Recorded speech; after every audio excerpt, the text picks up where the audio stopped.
Welcome to Scott Holm Podcast, where tonight we have so much Houston Cougar sports stuff to talk about, Dustin. I truly feel like my cup is runneth over. Don't old English grammar police me on that one, but just so much Cougar stuff to talk about. I think one of my favorite parts of the basketball season is when you have you have two or three games to preview, two or three games in the rear view to talk about, and obviously in the case of the men's team, the three games we have to talk about, varying degrees of exciting head-to-head Big 12 results after we kind of came back here last time with maybe the understanding that winning the big road in the Big 12 was tough, but also, man, it had been a while since we talked about two straight conference losses in any variety. Maybe certainly not for the last time here, but two sports to preview tonight, Dustin. We are truly in a meaty Cougar episode. It's just the two of us, the OG co-hosts tonight, but I think no lacking of stuff to talk about between us. How are you doing, friend?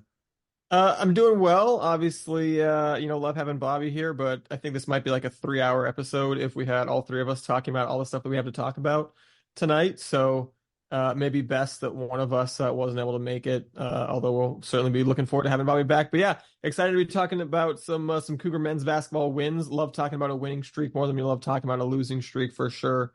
And then, yes, a couple sports to preview and I think leading with some really, really exciting golf news as well. So all in all, excited to be here chatting Cougars with you, buddy. Absolutely. So, got to mention, of course, our good friends at the 1012 Network. Of course, like I always say, listen to the 1012 podcast, but I'm going to highlight a couple of our sister shows. Our two fellow AAC to Big 12 schools. I'm going to shout out the Sons of UCF, who had longtime former UCF assistant Mario Verduzco on with them this week, and our good friends also at Viva the Cats, the 1012 Cincinnati podcast as well. Great guys over there who are trying to keep themselves slowly sane as the Bearcats just like find ways to extremely closely lose Big 12 men's basketball games. So give those guys a follow, give 1012 Network a follow, just support our network friends. And of course, going to shout out our friends Charlie Hustle, charliehustle.com, makers of incredibly comfortable vintage wearables. I am wearing this was a purchase that I made for myself. Don't be wrong, Charlie Hustle gives us good wearables of theirs, but I don't expect Charlie Hustle to fill out my wardrobe. So I bought, stand up here, the white Five Slamma Jamma one with the cartoon cougar. I am not a guy inclined generally to get white t-shirts, Dustin, but this one was an absolute must get. So charliehustle.com, you use that promo code SHP15. So I cut you off there. A great collection. What were you going to say, my friend? No, I was just going to agree with you on how clean that shirt looks. Mine just came in the mail, so wasn't wearing it yet just because I'm super weird about washing absolutely everything before I wear it. But excited to be sporting that one to a upcoming Cougar sporting event. Oh yeah, just a great new recently refreshed collection. If you have not gone over to charliehustle.com, please do so. You are going to not regret the decision. You're going to like the vintage Cougar wearables you have. You're going to be the talk of your section at the Fertitta Center at TDCU later this calendar year. So that's Charlie Hustle, promo code SHP15. I think I had all the high points there, but you're going to look damn good and feel damn good wearing some vintage Charlie Hustle wearables. So like you alluded to, Dustin, usually start with men's basketball. Obviously, men's basketball had a notable week we're going to talk about, I'm sure, with no lack of detail. But got to mention here at the top, something really cool, something that, maybe like just on the high end of really incredible sports stuff we're going to talk about here. Santiago de la Fuente, Cougar men's golfer, lead golfer for this team last season, just won the Latin American Amateur, which if you're not familiar with golf, that's fine. We're, I think, not the most learned of golf between the two of us. Bobby's probably going to scream at me about something that I forgot detail-wise here, but I think the crux of that is, one, really cool to win an amateur event representing a large region, which Santiago de la Fuente is a native of Mexico, as I'm sure been playing in events all of his life, but no biggie, gets a guaranteed 2 rounds at the Masters. Like the capital T, capital M, the Masters, and he plays well enough, obviously gets a chance to go on and have a Saturday and Sunday around it. I think I'm not overstating the most iconic American golf event. So that's really cool. I think that's something that's worth talking about right here at the top, Dustin. Yeah, absolutely. Really excited for him. Had a really competitive event there and really finished strong. Had his best 2 rounds, the final 2 rounds of the Latin American Amateur Championship there, including having his best round in the final round, a 64, entered the round a stroke back. So, it wasn't like he just ran away with it, but won it in pretty dramatic fashion by firing a pretty damn impressive round in his 4th and final round there. And like you said, it's Yeah, I'm not even that big of a golf fan. I want the Cougars to do well. I'll follow the Cougars in any sport that they compete in. Not someone who's even a big golf fan, and even I get a little bit of goosebumps when you talk about like earning an invitation to play a couple of rounds at the very least at the Masters. So really excited for Santiago de la Fuente, who's certainly been the leader of this team for a couple of years now. So just thrilled for him to have that opportunity, and looking forward to him representing the University of Houston on that stage. Yeah, I'm really, really excited for the guy. Like, there are guys who at levels of professional golf dream of playing at the Masters, and he's gonna do it while still college age, which is just one of the coolest things. I assume Santiago de la Fuente will have some level of golf career just because just generally what we've seen at this level. Like, I think there's a golf future for him, but it's not guaranteed that has the master like playing at the Masters in it. So really cool for him, and yeah, really excited to see what he does. Obviously at the collegiate level here in not too long in the coming year. But Dustin, ready to talk some Cougar men's basketball, like 3-0 Big 12 week Cougar men's basketball. It's never gonna get old to say that here in the show. Yeah, definitely excited to be talking about the Cougars coming off of a 3-game winning streak, like we mentioned. A lot more fun than the 2-game losing streak they were on in our last episode. And certainly it's 3 games that we, especially with the first two, kind of knew Houston would be favored. The third one, obviously, felt like a real coin flip. So to not only take care of business in the games that you thought you probably were going to win, but also to pick up that big road win was really huge for Houston. And, at 1-2 is a little scary. 4-2 all of a sudden feels a whole lot better, especially given the overall quality of this conference, the way that we've seen Houston play over their last few games. So, going to talk about all those games. It starts with the 77-54 home victory over Texas Tech, the win that got the Cougars back to 500 in Big 12 play. And this one started out close for about the first 10 or so minutes, with Houston kind of starting to push and eventually taking a 9-point lead into the half. And then just completely running away with it in the second half, leading by as many as 27, ultimately winning by 23. And that's a pretty dominant win ultimately against a team that, as of, I think they're playing right now or later this evening, maybe. No, I think they actually have this week off. They're not playing until Saturday. I take it back. But in all other Big 12 games, they are 4-0, including wins over UT Austin, Kansas State, and BYU.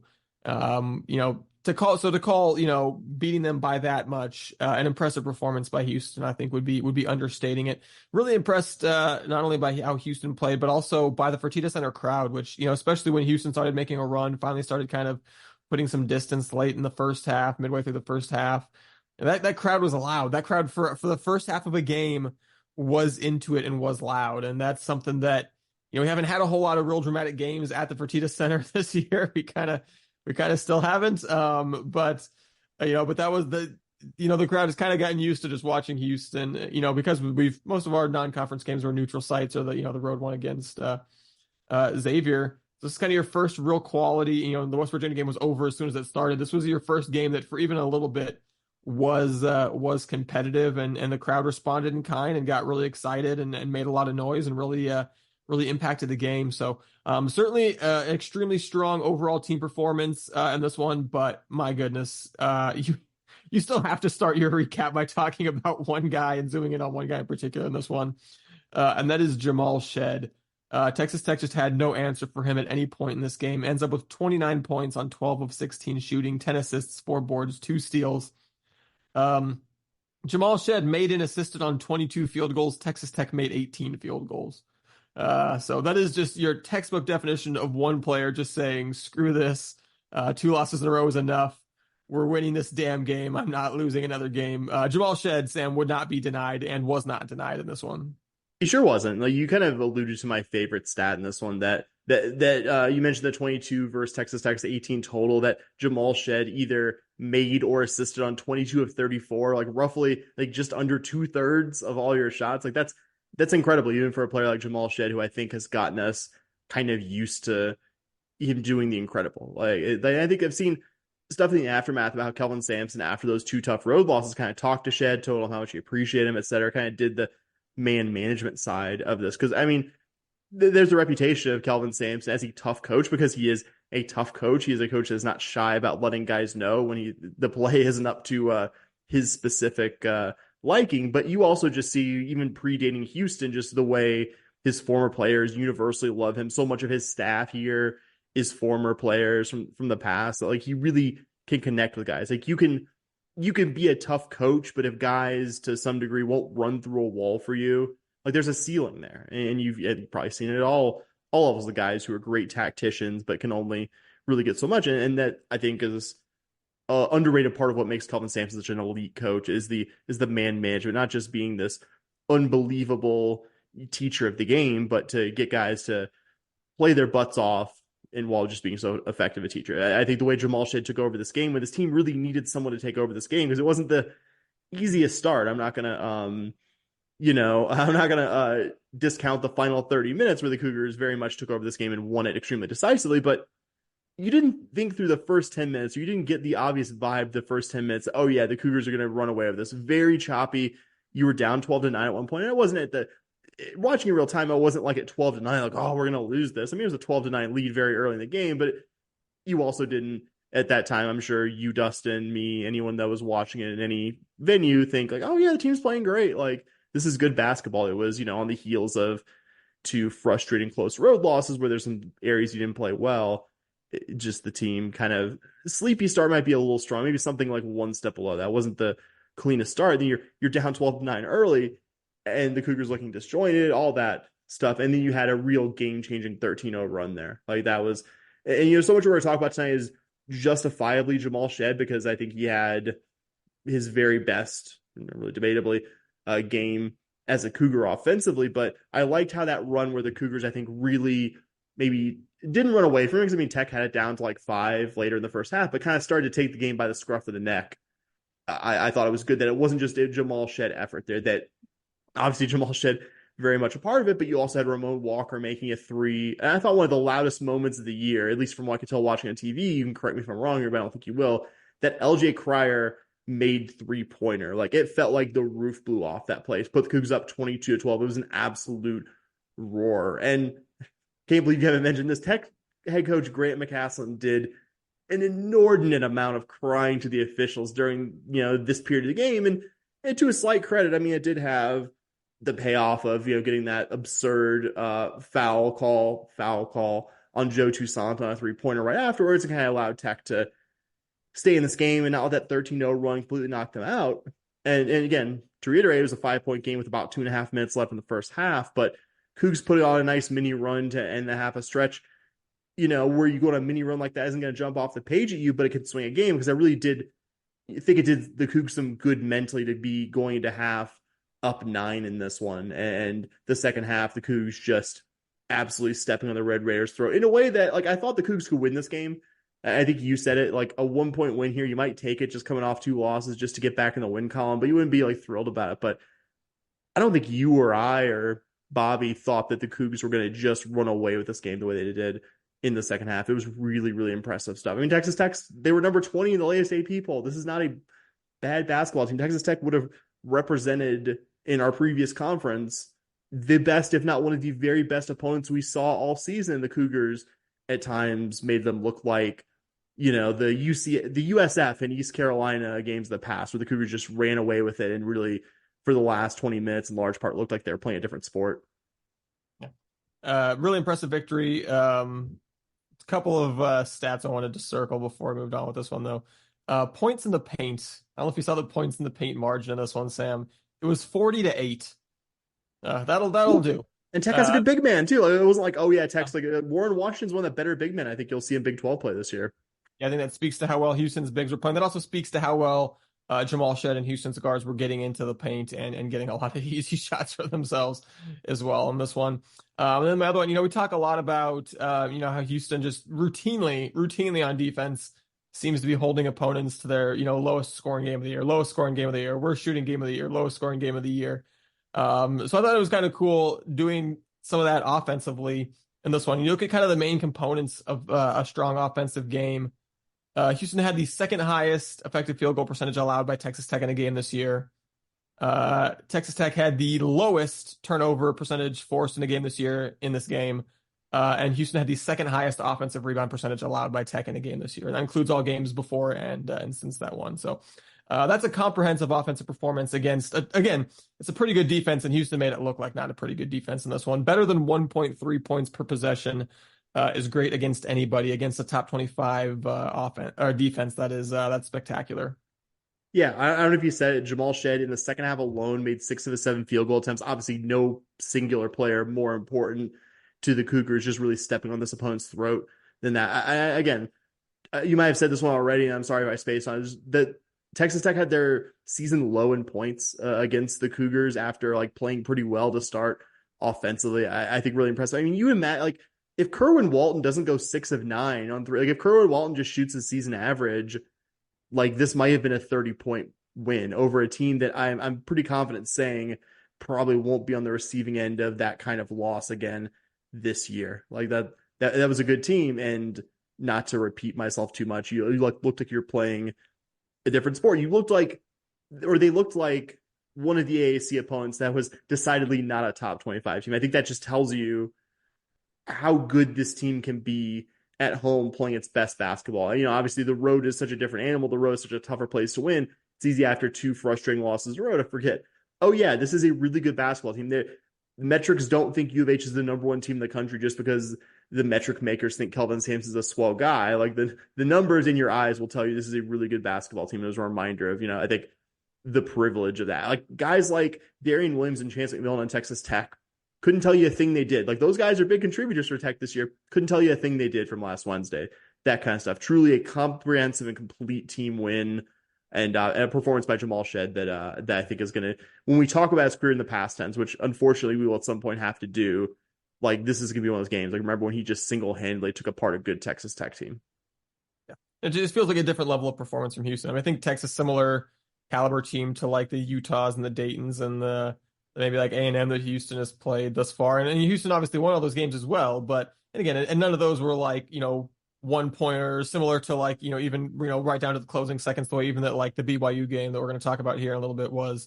But I think we'd have been perfectly happy with the 6 to 10 point, just like, oh yeah, kind of had them at arm's length throughout the second half. Absolutely. Great, would absolutely take that. But yeah, I did not expect this performance. And like you said, I think it'd be surprising if anyone else does that to them the rest of the year. So Houston's next home game, not quite the same type of offensive performance from Houston, but my goodness, just one for the history books defensive performance by the Cougars as they beat UCF 57-42. The Knights scored 42 points, and they were extremely, extremely fortunate that it was that many. They got 24 points, fully 57+% of their points from the charity stripe, and the charity stripe is, I think, the correct term for it, as I think UCF's 26 free throw attempts in the second half were at least somewhat indicative of an officiating crew that was a little embarrassed and not and trying to like have the score not be quite so dramatic. But yeah, I mean, UCF didn't make their first 2-point field goal until just before the midway point of the second half. At that point, after missing their first 19 2-point shots, at that point, they had 3 made field goals, all 3-pointers. They would end up, UCF would getting a layup right in the closing seconds for their 7th made field goal of the game to end up 7 of 44 from the floor, which increased their shooting percentage all the way up to 15.9% for the game, which was nonetheless a Big 12 conference single game record for shooting futility. Houston, one of its worst offensive performances of the season, had an effective field goal percentage of under 40% for the first time all year. Still won the game. I think offensively, kind of the only bright spot you'd say was LJ Cryer kind of coming alive. 16 points to lead all scorers. He also grabbed 4 steals in this one, and certainly he's someone that Houston, needs to get going to accomplish the things in Big 12 play that they want to accomplish. So it was good to see him kind of coming alive. Not a whole lot to like offensively, but man, you can have a mediocre to bad offensive game when you are just historically dominating the other team on the defensive end. It's crazy, man. It's a league that's existed for almost 30 years, including, I would say, eras where it was officiated a lot less friendly towards scoring. Like, I think not incorrectly, like you've seen in the last, like, probably decade or so, the sport make more of an effort to make it not as hard for guys to score and make it maybe a little more difficult to effectively defend. In all that history, this was like the worst shooting performance that anyone's ever been held to. Like, I think I called the Tech win a comprehensive performance. Wasn't the prettiest offensively, but it was 100 out of 100, 10 out of 10, just the best defensive performance I think you could possibly put on the floor. And I would say, unlike the game against Texas Tech, which was a closer game for longer than maybe you would think based on the final score, I didn't spend any of the time watching this game really at all anxious about the final outcome being anything other than a Cougar win. Like you said, that it took them 29 minutes and 43 seconds of basketball to make a 2-point field goal. I think even by the high standards of this program under Kelvin Sampson, Dustin, we may never see such a dominant defensive performance again, at least against like a conference opponent. And that's fine. Has no knock on the future Kelvin Sampson team performances here. That's just how unbelievable the Cougs were on Saturday. I mean, 20 points allowed through 30 minutes of basketball is incredible against any Division I opponent, not to mention, or much less a Big 12 opponent who's been good enough to beat Kansas and UT Austin in the last few weeks of basketball. I mean, that they had 7 made field goals for the entire game. Only one UCF player, Tierno Silla, made more than one field goal for this entire game. Were it not for, like you said, the charity of the charity stripes of generous officiating, this would have been an even more lopsided final margin of victory. This is the opposite of the Tech game in that one was probably closer than a simple reading of the final score. There's butt kicking, plain and simple. Like there was just, I think wasn't the prettiest, wasn't the most aesthetically pleasing offensively, but to beat this opponent and to not have to sweat it out. I mean, you can ask a certain burnt orange school about 2.5 hours west of U of H whether they would have liked a defensively dominant, drama-free, record-setting win over UCF rather than what they actually dealt with last week. That I'm not taking for granted their return game in Orlando, so I'm just happy we had a drama-free. I mean, we didn't have a drama-free win last year when these teams played. I remember, I think it was New Year's Eve 2022, and we had to sweat out, I think, a worse UCF team. So I'm certainly not taking it for granted that this game was really never in doubt for any meaningful time into it. I mean, I was there, not to like rehash old wounds, but at the game when they beat us and Same Taco Fall game that they just and I was sure Houston was going to win that one. So I mean, you don't want to take these games for granted. And yeah, I mean, I even said, I remember saying in our preview, it was like, yeah, UCF has beaten some good teams. They look like they might be a decent team, but it's hard to see them, making enough shots to win a game, just given how much they had struggled. Check. 7 for 44 was not what I had in mind. That was not what I was thinking. And anyway, even expecting UCF to struggle, even given the way we've seen Houston just smother teams defensively, this was just a shocking and breathtaking defensive performance by Houston. I mean, until they were just getting that continual parade to the free throw line in the second half, I felt a little bit bad for them. It is hard for me to really like feel bad. And there was a part where I was just like, man, this is like, this feels a little awkward. Just like watching someone just thump someone this badly. Just watching someone this complete 19 in a row, 2-point shots missed to start the game. That's wow. That's rough. That's rough. And again, ultimately, it's kind of amazing that you look up and it was only a 15-point win at the end of the day. Like I said, that has a lot to do with, UCF, I think, playing at least a decent game defensively. And I think Houston not really helping themselves too much on the offensive end outside of LJ Cryer. But, I've said it before, I'll say it again. One day we won't have teams that are this dominant defensively. And we'll look back at this. And like you said, even if we do for the next decade plus, whatever it is, have Kelvin and then Kellen Sampson just leading this program for decades to come, the dominant defensive teams, we still might never see an opponent shoot 7 for 44 in a game. Like that was that was a pretty one of a kind game, even from a defense that pretty regularly does some spectacular things. No doubt. I wanted to also mention before we leave this game, JVA Francis had a really nice game, 10 points, 6 rebounds, 3 blocked shots.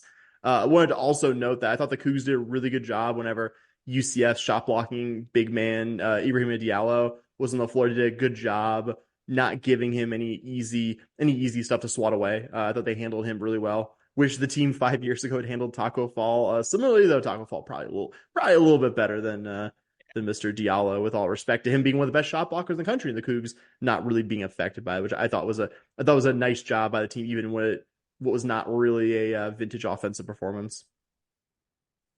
And then most recently, the Cougars kept their winning streak going with a win at BYU, pulling it out late by the score of 75-68. This was a game that seemed destined pretty much all along to come down right down to the wire. Both teams came out making a ton of shots in the first half, which was kind of a nice change of pace after the previous game. Houston went on a nice little run right at the end of the half to take a 7-point lead into the break. That was at the time the highest lead of the game for either team. And even when Houston pushed it to 13 in the second half, you hoped that maybe they would be able to keep BYU at arm's length the rest of the way. That just never felt like the most likely outcome. And the Cougs with a U did fight back and tie it up at 68 all on a Noah Waterman 3-pointer with 2 minutes, 15 seconds to go. Teams traded a couple of misses until Juwan Roberts got fouled and hit the front end of a 1-and-1 to give Houston a 1-point lead with a minute to go. Houston got extremely fortunate on the ensuing possession as they gave BYU sharpshooter Trevin Knell a just absolutely completely wide open look at a 3 from directly on the top of the key. Luckily, he bricks it off the back iron. Jamal Shead grabs the rebound. Emmanuel Sharp gets fouled, makes both free throws to extend it to 3. BYU, I thought, did a poor job of kind of rushing a little bit to get kind of a wild 3 on their next possession, missing it badly. Jamal Shead gets a couple free throws after that to push it to 5. Ultimately, 2 more free throws, make it a 7-point margin. So, yeah, I mean, BYU got that game-tying 3-pointer by Waterman to make it 68 all, but did not score the rest of the way, and the Cougars hit their free throws down the stretch to pull this one out. So, Sam, it was definitely encouraging watching this team, 3 Big 12 road games, 2, heartbreaking endings in the closing seconds to finally have a game to come down to the closing seconds on the road in the Big 12 and make all the right plays on the stretch and come out with the victory. Yeah, what a way to get your first ever Big 12 road win. Really entertaining, somewhat stressful, certainly in the closing stages game, but I think all told a deserved road win for a team that I think the numbers would have told you were extremely unlucky not to get one of the duo of Iowa State TCU previously. Again, not saying that those two teams weren't deserved winners, but those teams were won games by incredibly close margins against the Cougs. I think the quality of this league is such that there really isn't a bad road win of any kind. I mean, not groundbreaking stuff here by me, but I think worth repeating if we're going to be talking about some of the things that the Cougars maybe didn't do so well, like close out this game and make shots in the 3 minutes leading up to that Trevin Knell miss there. But was really happy to see this team not come out of the gate slow offensively, like you said. With the way BYU shooting the ball early, I mean, this one could have gotten really ugly with the Cougs with 2-0s weren't going punch for punch early on in the first 10 minutes or so of this ball game. And I think the announcers were too quick to repeatedly say how surprising it was that U of H was shooting well from 3, because this hasn't been a bad 3-pointing shoot team for the balance of the year. But I mean, it hasn't been also this team's strongest area in Big 12 play either. I mean, critical that it did not happen in this one. I mean, you don't win this game if LJ Cryer isn't shooting like LJ Cryer has largely done over his career versus how he shot, which wasn't so great up in Ames and Fort Worth. I want to single out a couple important first half sequences, points where I think the game could have gotten away if the Cougars didn't play as well as they did. BYU, if you'll recall, had a 25-20 lead. I was kind of concerned at that point. Is BYU a couple of big shots away from leading like by 11, and you're kind of looking up and be like, oh man, we're chasing an 11-point lead against this really skilled offensive opponent, this really loud arena. So BYU's up 25-20. Immediately afterwards, Jamal Shead hits a heat check 3-pointer. BYU airballs a 3 on the next possession, and Malik Wilson, this was one of those shots where I was just like, oh, no. And then he nailed it. I was like, yes. Nails a 3 from the top of the key to give U of H the lead back. BYU did get the lead back. It was 30-26. U of H gets a stop. Javier Francis dunks the ball with authority on the other end. Jamal Shead comes back in the next possession, hits a 3. U of H doesn't trail for the rest of the first half. Like, obviously, BYU had a lot of runs in them in this game. Like, U of H was up 13 at one point in the second half, and you kind of knew even at that point, I mean, you'd love for the Cougars 2-0s here to put away BYU Cougs with 2. We still only have 1-0 in Cougars, Sam. It killed me because I kept typing Cougs in my notes, but I'm just like, that's gonna throw me off while I'm talking, because it's like Cougs with 2-0s, University of Houston. Even when we were up like 13 in the second half, it's like, okay, well, this opponent's not gonna go away this easy, right? Like, I hope they do. I hope this is a nice lacking the stressful stuff of the previous Big 12 road win situation, but doubt it. Really did doubt it. I mean, BYU comes out at the beginning of the second half. They have that 9-0 run, and at that point, you're like, okay, like, are they going to just take over the game from here? But every time U of H needed a big shot, they got it in this game. And I think this is the first time we've seen this team win a game this way, and it's not a bad thing. Like, I think previously it's been the suffocating defense, which it's great to have. We just got done talking about how the suffocating defense is historically good with this team, but to truly win high level games away from your arena, you're going to have to be able to hit big shots like LJ Cryer, like other guys did on this team last night. JoJo Tugler, I want to shout him out because if you don't watch this game, if you just look at the box score, you wouldn't really see much worth noting about the game that JoJo Tugler had. But when Wani Roberts went down after stepping on Waterman and BYU's foot, I thought he gave you some really good minutes out there.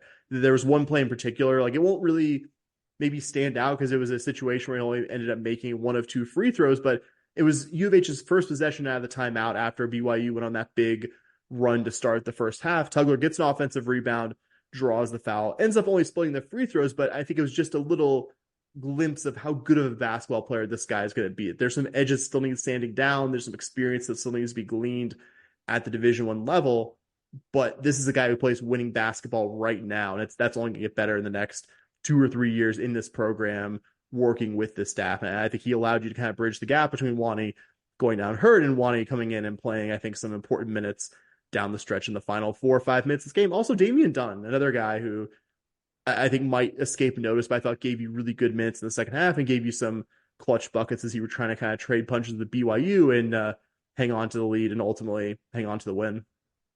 Yeah, Tugler, like you said, doesn't really jump off of the page necessarily, but had some really, really key. I thought that steal and dunk that he had in the second half was really key as well. Beautiful. Yeah, had I remember the one in particular, Houston. I remember exactly when it was. I had a really clutch three that was off of. It was only like their third or fourth shot of the possession, and it was because Tugler made a really nice play to tip it out. So, when you have a freshman in your program and a program that's playing at this high of a level, and you have them playing right away early in the season, playing significant minutes the way Tugler has since the start of the season. It's not necessarily about because you think that they're going to be a great player in November or December. It's about trying to develop them into a college-ready player by January, February, March, and really as much as you see some exciting flashes of what JoJo Tugler could do early on in the season. I think he's someone who's just by nature of being a freshman.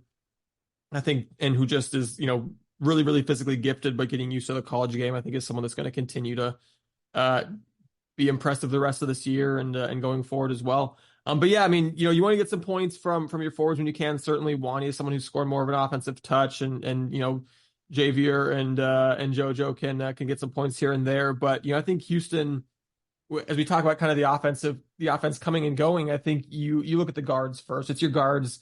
It's, Cryer and Shead and Dunn and Sharp that you expect to be, having 2, 3, 4 of those guys scoring in double figures to for this team to be the offensive team that they want to be. And that's what we really saw in this one. Cryer and Shead leading the way. They combined for 39 of Houston's 75 points in this one. Dunn scored 10 off the bench. Sharp didn't shoot great, but still ends up with 9 points and 9 boards and a couple of steals. Impressive overall performance by Houston. This certainly fits the bill of you're thrilled with the 1-point win type of game. So getting the 7-point victory, very encouraging. And man, like I said, that UCF game was pretty ugly offensively for UCF primarily, but for Houston also. But man, did they sandwich that rough offensive performance around 2 really, really impressive ones. Yeah, and again, a game where you weren't going to win this one 60-56. Like, this is not the kind of game that BYU plays. This is one you're going to have to win with some offensive firepower. And again, I think we know it's a truly elite defensive team, and being a truly elite defensive team will get you very, very far. But I think in this one, we got a reminder of how good this team can be offensively, that LJ Cryer isn't just a guy out there for his defense. LJ Cryer has a proven high-level Big 12 scorer. Jamal Shead, even though he might be pass first by nature in some ways, is still a high-level scorer. Emmanuel Sharp, even though he's had maybe a rough last few games, a guy who I think will develop into a high-level scorer, and Wani and Javier, who I think have both really developed into better scorers. And this is not me damning with faint praise. Like, I think both guys are far ahead of where you and I, at the earlier stages of those guys' careers, ever thought they would. There was just one sequence. It wasn't a super important one, Dustin, but like Javier had to basically was getting double teamed, had to keep the ball from the opposing big man, had to dribble around a bit, had to do more dribbling than maybe your average big man is comfortable doing. And I wasn't like, oh God, pass the ball. He looked assured. He looked comfortable. He looked like a guy that I wasn't like, oh God, he's about to, commit the most frustrating turnover that you've seen in this, 40 minutes of basketball. Like his confidence is just in such a different place than it was 11, 12 months ago with this team. And that's going to be, I think, so critical as well, even if he's not going to be a guy scoring 12, 14 a night. He's going to be able to do other stuff. And I think certainly the staff's decision to not to basically give Javier something of an inside track, which isn't me saying he didn't earn his spot, but you know what I mean? Not bringing in a guy who's a starter from another program to really give him the chance to be the starting five and to have him give you what he's giving you this season. I think that's really cool. It's one of those stories that can fly below the radar if you don't kind of notice. And I think that's really good. I thought the Cougars did a really good job in terms of individuals on Jackson Robinson, who's been one of BYU's better scorers. Him and Nell, like they took a lot of threes late where it felt like the Cougar defense had kind of gotten in their head. Like we talked about at the top about this game, him breaking a very open 3-pointer, which no lies told there, Dustin. That was as open a 3-pointer as like you're going to see. And I think it's also some of this team getting finally a break after I think not getting very many in the losses at Iowa State and TCU. But I think all those previous misses and just the Cougar defense getting his head, I think you can't underrate that there, even if that one specific instance got the guy a really nice open look. And nice to see a team that's maybe struggled at times shooting from the charity stripe, even though Sharp, Shed, and Cryer, the kind of guys you generally expect to make those, to go 6 of 6 to close out this game. That was very nice. I did not take that for granted. That at least at that point, at the point of the game where your opponent is fouling, it wasn't like, oh God, we're going to split these and BYU is going to have the ball down 3 with a chance to tie it. This opponent who just loves shooting threes and can, I think, hit high degree of difficulty shots in that situation. That we weren't in that kind of situation again. Didn't take that for granted. I think a lot of you winning this game was 15 offensive rebounds, 7 of them coming from 2 of your smaller guards. I thought that was my favorite stat from this one, that Emmanuel Sharp and LJ Cryer gave you 7 offensive rebounds. It's not just a big man offensive rebounding culture. It's 1 through 5 out there. And that's also something I try to take for granted about this era of Cougar men's basketball. Just like I said at top, no bad road wins in the Big 12, but this one was a really satisfying one. To get this one against I think a high level opponent at their place, that was really cool. Something you mentioned about Javier reminded me of a quote from Kelvin Sampson in the offseason where he goes, oh, everyone wants us to go get this guy in the portal, go get that guy in the portal. If you go add someone from the portal, you're making a trade. He goes, if I go add a starting forward out of the portal, then Javier's transferring out, or Wanya's transferring out, because these guys rightly want to start. And I think that what we've seen from Javier this year is showing why the staff was more than happy to not go out and try to sign over Javier in the portal and bring someone else that maybe makes Javier want to rightly take off, because he's an unbelievably talented player who, like you said, just looks unbelievably confident this year compared to past seasons, and who you really want out there. And you mentioned him looking so much more confident on offense, but man, even the other end, like I remember when he was, a freshman or whatever, and just getting those little flashes of minutes at the end of the game, and he could, jump out of the building and just swat a ball into row Z. But, he also, that was kind of the one thing he did, right? Was just jump. Every time he thought he had an opportunity, you just see him leave his feet and you just go, okay, like there's a lot of raw talent there, but there's a lot of technique and basketball IQ stuff that you want to develop. And the staff has absolutely done that, because not only is he a much better interior, in terms of making decisions about when to go up and block shots, when to not. Houston was switching everything in this game, and he was guarding guards out on the perimeter and staying in front of them and doing a passable job of that in a lot of cases. So the way that he's developed on both sides of the court, I think certainly since he's been in this program, is an unbelievable testament to this coaching staff, and I think should be a huge advertisement to any high school big men out there that are thinking about going to U of H. Just not only Javier, but that certainly fits the pattern of what we've seen as just forwards coming into this program, even just really talented but really raw young forwards, and then just being continually developed and getting better and better, and just improving by leaps and bounds on both sides of the ball. Yeah, like freshman Javier, you're like, this guy is so fun to watch. This guy would commit 11 fouls if he had to play like 30 minutes a game. And that really, am I forgetting something, Dustin? There hasn't really been a game where he's been asked to play a good amount of minutes, and it's like, oh, we had to play like 8 minutes because he got 4 fouls or something like that. It happens with big men sometimes. I'm not trying to jinx Javier here, but like, that was my biggest like candid concern about this guy being your starting 5. It's like, okay, well, can he play a starter's level big man minutes and not constantly be in foul trouble? God bless Breon Brady. He was never able to truly consistently get there, even if you and I are big Breon appreciators from his couple years in the Cougar program. And I'm glad you mentioned the switching thing also, by the way. Malik Wilson got switched onto Ali Khalifa at one point, and Ali Khalifa ended up having to pass the ball out, which I think for a guy surrendering 7 inches there, like incredible job by Malik in that one play. What are you going to say? I was going to say, Javier has not fouled out of the game this year. The only Let's times go. he's even gotten to 4 have been the Xavier and A&M games. So not since in all of Big 12 play, he has not had more than 3 fouls in a game. Would have been shocked if you told me that in the preseason and would have been very happy about it. And obviously, am thrilled about it here in present time. So looking forward now, the Cougars will be hosting the Kansas State Wildcats on Saturday. Kansas State, I think pretty clearly the team that gets the most improved award from non-conference to Big 12 play. It looks like they in non-conference lost to a trio of pretty mediocre power conference teams in USC, Miami of Florida, and Nebraska. They needed overtime to beat 200 plus ranked Oral Roberts in North Alabama. They did have a couple of nice-ish wins over Villanova and Providence, but even those they barely eked out also in overtime. Also beat Baylor in overtime. These guys are 5-0 in overtime this year. Make sure you beat these guys in regulation is all I'm saying heading into this game on Saturday. But after kind of an iffy non-conference, Big 12 play comes around, and Kansas State is currently tied with Texas Tech for first place in the conference at 4-1. They opened up thumping UCF at home.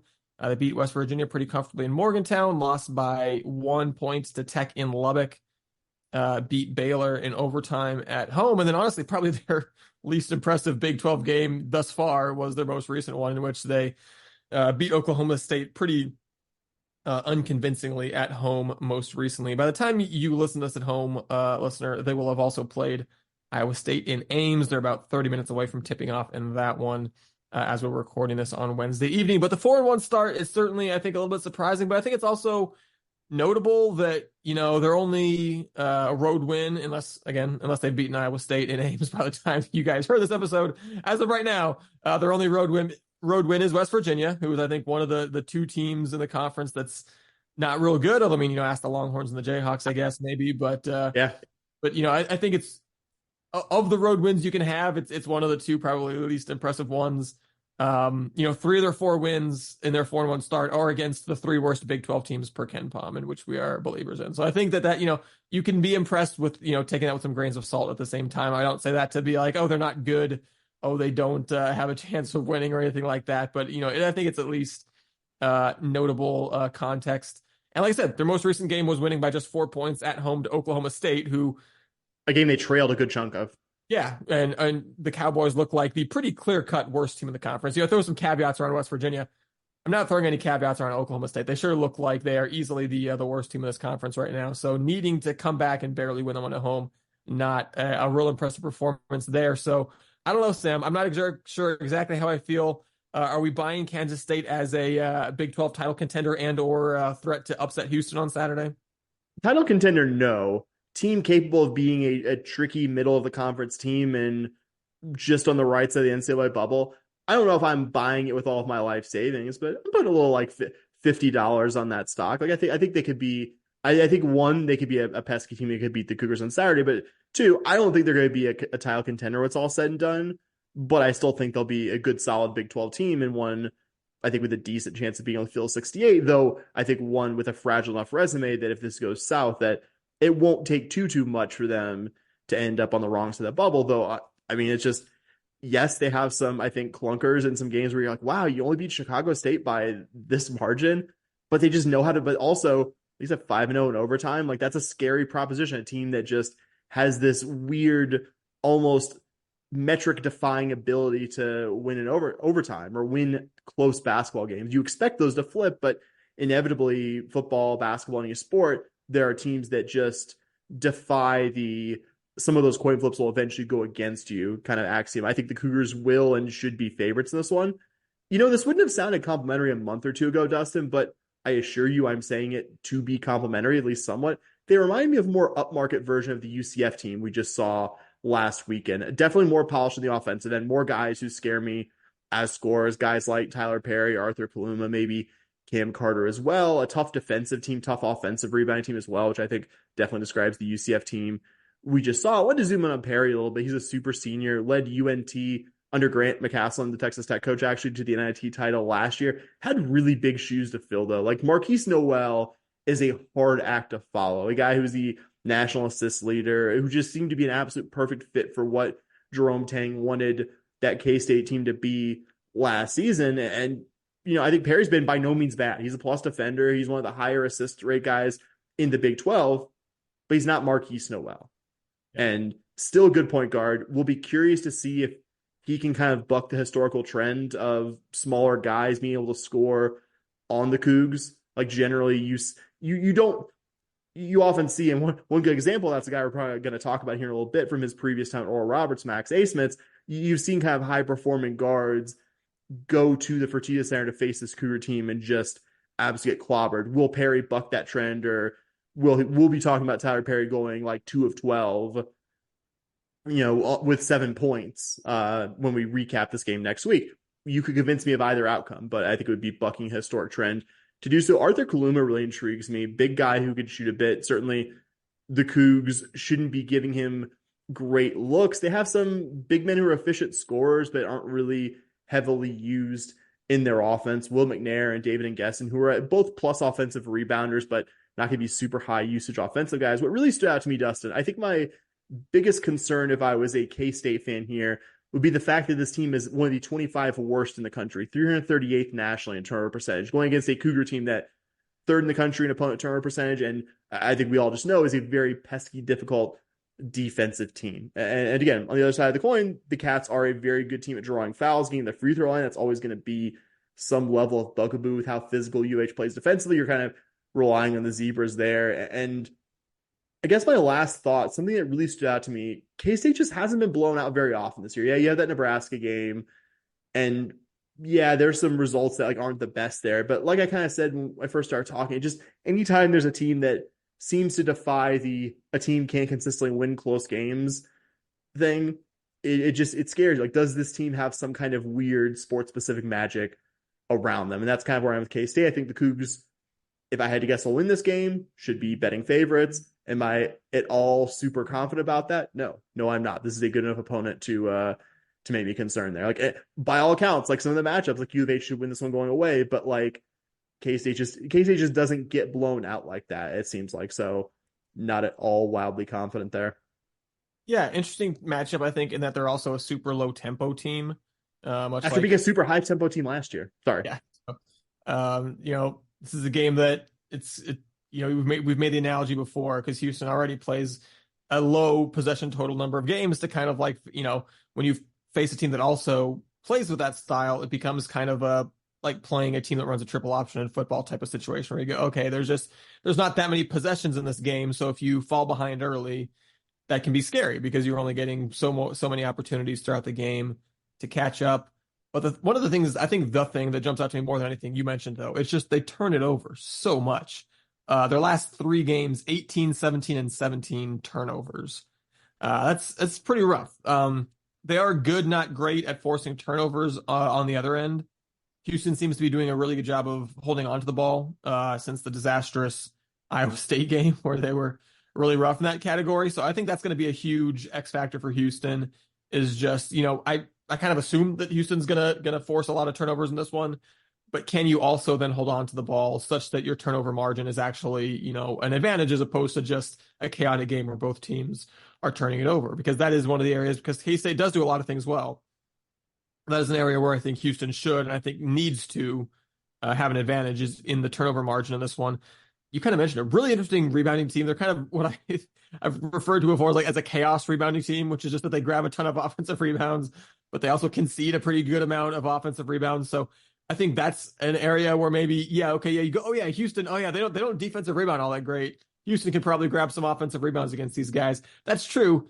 K-State's probably going to grab some offensive rebounds too. So I think that's the area that most likely ends up being a wash, because both teams probably do pretty well on the offensive glass, which is why you really want turnovers to be that big X factor for you. Because like you mentioned, they have a really big positive free throw margin on the year, and they shoot nearly 74% as a team. We've seen what a huge X factor free throws can be. The one The one road game Houston finally won was the one road game where Houston finally had a plus free throw margin, or the one game of any kind where Houston finally had a plus free throw margin. So there's certainly, Houston can win with a negative free throw margin, but is it a negative free throw margin of 8? Is it a negative free throw margin of 18? Because there's a big difference between those two things, and it feels like either of those is within play on Saturday. So, the other thing is just defensively, they're looking like a really strong team, especially as of late. They block a lot of shots. They're tough to make 2-pointers against. In the last 11 games they've played, only one opponent has scored a point per possession against them over the course of a game. That was Texas Tech, who scored 60 and 59 possessions, so just barely made it. So that's something Houston, most games, even when they're kind of a little frustrating offensively, they usually end up at least at about a point per possession. There's only been a couple opponents that have held Houston under that. So I think if you can do that, given how much K-State turns it over, I think you'll have a good chance of winning the game. But if we have another UCF-esque offensive performance, which, you kind of compare them to UCF, but like I said, it's a better version. So they're not gonna shoot 15 point whatever percent. So if Houston has another UCF-esque offensive performance, I think that this game is going to get real uncomfortably close. Yeah, a team's certainly more capable of actually making more than 7 baskets than the Knights were last Saturday. And like we said, Houston could replay UCF, and they'd make more than 7 shots. So I don't want to just totally taking shots at the Knights or anything, but no, a K-State team that, like I said, you'd like to think that you can have enough of a plus turnover margin to win this one, but K-State's probably looking at Houston's numbers and going, hey, we can have enough of a plus free throw margin to win this one. So we'll see which of those narratives plays out. I was gonna say I liked what you said better, but I was thinking about what I would describe the K-State offensive rebound thing, because like you said, yeah, they're great at grabbing them, terrible at keeping them or keeping their opponents from grabbing. They're offensive rebounding positive. They just love it so much. They love when they do it. They love when other people do it. But I think I like your more serious description of it better, and I think a chance there for the Cougs to take advantage, along with K-State's maybe not the best ball security on their offensive end. And then on Monday, the Cougars will be at UT Austin, a game that I will be semi-foolishly driving up to. Nice. Couldn't have put one on a weekend for me, but you know what? I'm taking a half day on Tuesday morning. I'm gonna make it work. But the Longhorns were an enigma, I think, coming into Big 12 play. They had losses to UConn and Marquette, both very good teams, but no wins of any real consequence in non-conference play. And it looks like Big 12 play was exposed in them for a while. They opened with a loss to Texas Tech at home, squeaked out a 1-point win at Cincinnati, and then lost at West Virginia and home to UCF back-to-back to fall to 1-3 on the year. Not only were they 1-3, but they had 6 games coming up against teams that, per Ken Palm, all 6 of them were better than all 4 of the teams that they had just gone 1-3 against, which was not a real good sign for them. But unfortunately, for those of us that like to dance on UT Austin's grave, they followed it up with a nice home win over Baylor and an even nicer, fairly emphatic, ultimately road win at Oklahoma. So weirdly enough, they're 3-3 in Big 12 play, having clearly won their 3 hardest games and lost their 3 easiest games. So go figure. I guess that you would say that the jury is maybe still out on them. Certainly they seem to be trending the right direction over the last 2 games. They do get BYU in Provo on Saturday before coming home to face the other Cougars. So, few teams have fared better in the transfer portal than the Longhorns recently in terms of like getting 2 guards out of the portal, like Max A. Smith from Oral Roberts and Tyrese Hunter from Iowa State. Few teams have fared better getting forwards out of the transfer portal over the last few years, getting Dylan Disu from Vanderbilt, getting Caden Shendrick from Virginia, someone I was desperately hoping the Cougars were going to land. And for all that kind of makes it all the more baffling that they lost by 21 to Marquette. Losing to Marquette's not that bad. Losing by 21 to Marquette's pretty bad. Losing at West Virginia, losing at home to Tech and UCF. Man, this is too talented of a team, Sam, to be dropping all 4 of those games like that.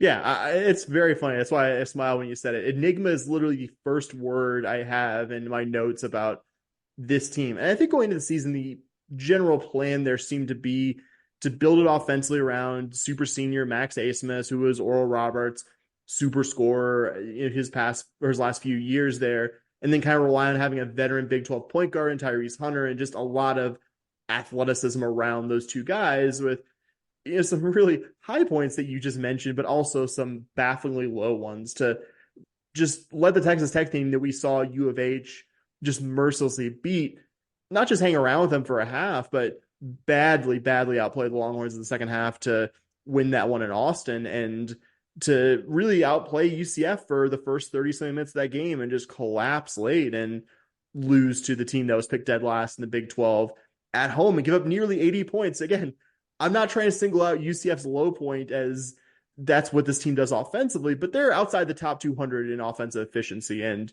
this UT team, with all the talent, all the experience that you've talked about, and I've kind of started talking about, gave up almost 80 to that UCF team, but went into Oklahoma's best team in, I would just venture, at least 5 or 6 years, and beat them soundly last night in Norman. Like that was, I didn't watch that game live, obviously, but I went and pulled up the little Big 12 men's basketball section in the score after our game went final and did kind of a double take. Like I'm sure I'd seen it on the bottom line, but I wasn't really paying that close attention. I was like, wow, they beat this Oklahoma team by 15 at their place. Like Oklahoma's not perfect, but to have that wild variance between the UCF game and to beat Oklahoma at Oklahoma, back to the words, an enigma, Dustin. And it's an efficient scoring team. I think two areas could make it tough for the Horns to win this one, even at home. Unlike the team we just got done talking about, K-State, the Horns have not been consistently good at getting to the line as a team this season. They're, I think, 212th nationally. They're 212th nationally in turnover percentage, which is also, I think, a very important thing of the Cougs. They're somewhere outside the top 200 as well, and their free throw percentage of field goals, which is a good measure of how often a team gets the lines. That's like, you're talking about an opponent getting to the line. That's U of H's biggest, most apparent weakness, and in terms of turnovers, that's, I think, U of H's biggest apparent team defensive strength as well. Not a great offensive rebounding team or a terrible one. Not a super deep team. I think also like K-State, they're going to probably not go any more than 9 deep in their rotation. I'm kind of curious how they do up in Provo.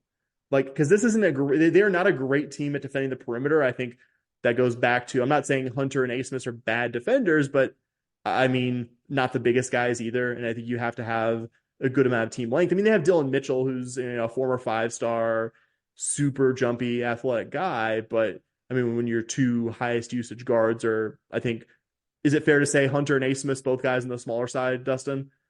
Sure. I think that's gonna be something to watch with the Cougs too, because we just saw this team, for all its defensive strengths, take over a game with its 3-point shooting. Can the Cougars take advantage against the Horns? If they can, I think that's a win right there in Austin, though. The ups and downs, this team is going to have to beat a very good Baylor team, good enough to beat a very good Oklahoma team at their place. I've almost no idea what to expect. I'd like to expect a Cougar win, and we very well could. There are many realistic scenarios where it happens. There's realistic scenarios where UT just punches me in the gut and breaks my heart. Yeah, kind of as I was looking at this team and kind of thinking about them, I kind of had a weird analogy pop in my head, which is this team reminds me of Memphis a little bit. Yeah. And just that, the amount of talent on the roster is really impressive. The overall Division I coaching track record of the head coach is not very impressive. Rodney Terry's time at UTEP and Fresno State not exactly filled with. Let's just say there's a reason he was an assistant again after his head coaching gigs at Fresno and UTEP, and certainly with the Chris Beard situation going the way it did. I thought he did he did a good job last year. No denying that, of settling the team down after Chris Beard left. But being the head guy in charge for the full year this year, there have been a couple times you go, oh yeah, this guy hasn't been a very successful head coach when he's not that Fresno and UTEP are the most resource laden programs that are going to help anyone be the most successful, but he didn't do that great in those jobs. And here he is in charge of this team with all this these resources and all this talent. And I think that's why this team is maybe so enigmatic, is that when you have a team like that where the talent is there, hey man, when you got the talent there and everything's kind of clicking, then you can kind of play with anybody.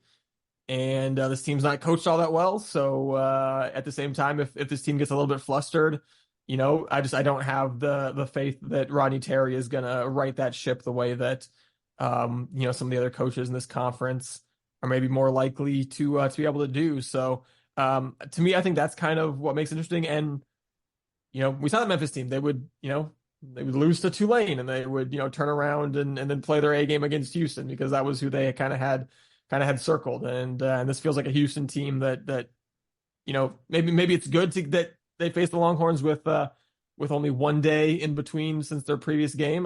Both teams gonna have to travel.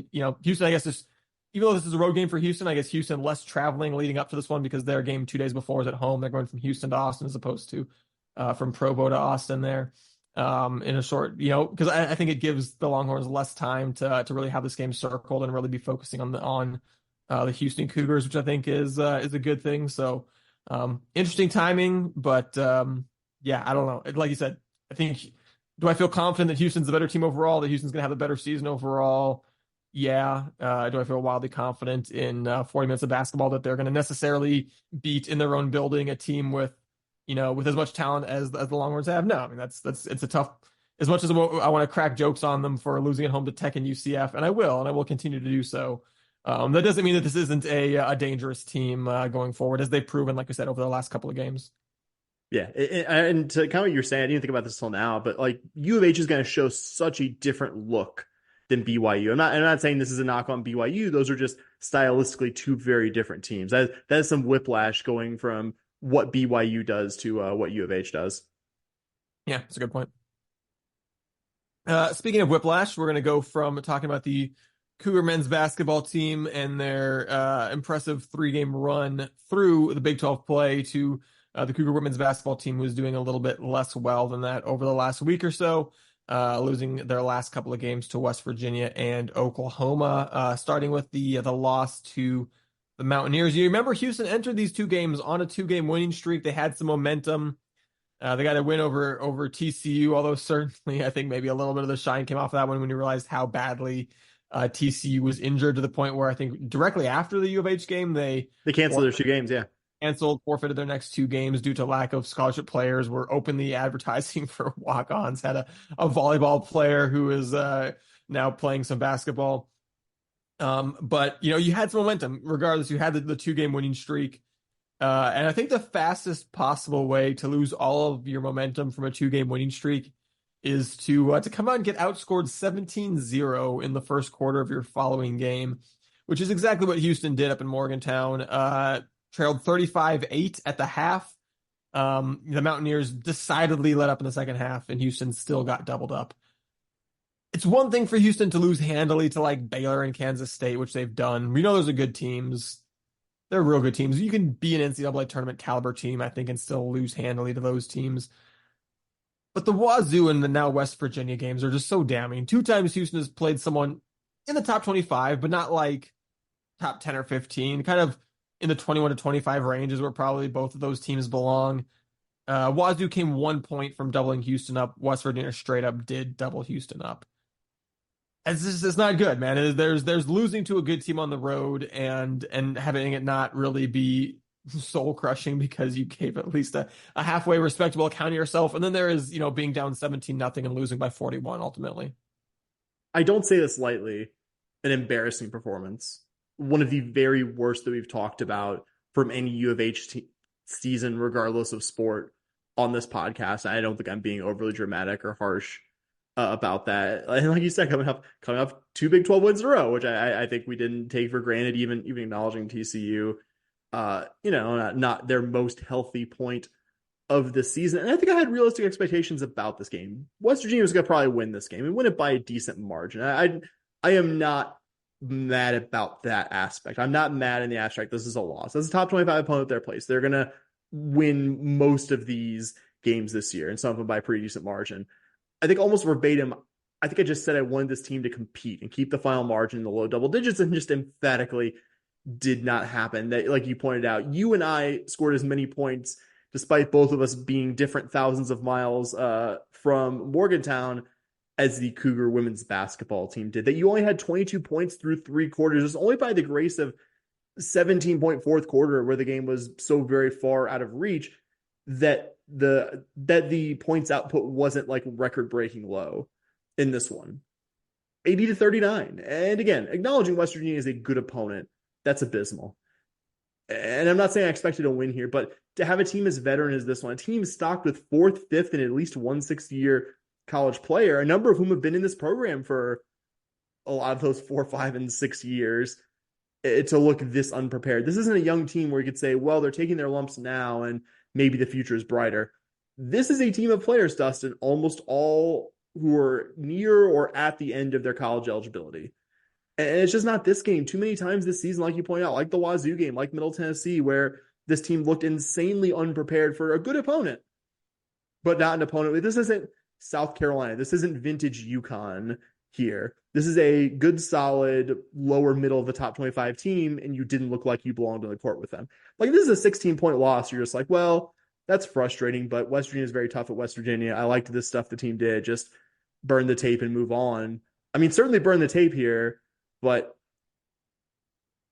I'm speechless here. Like, that is just, it's so bad. Like, losing this game by 41 points, I didn't think was even on the table.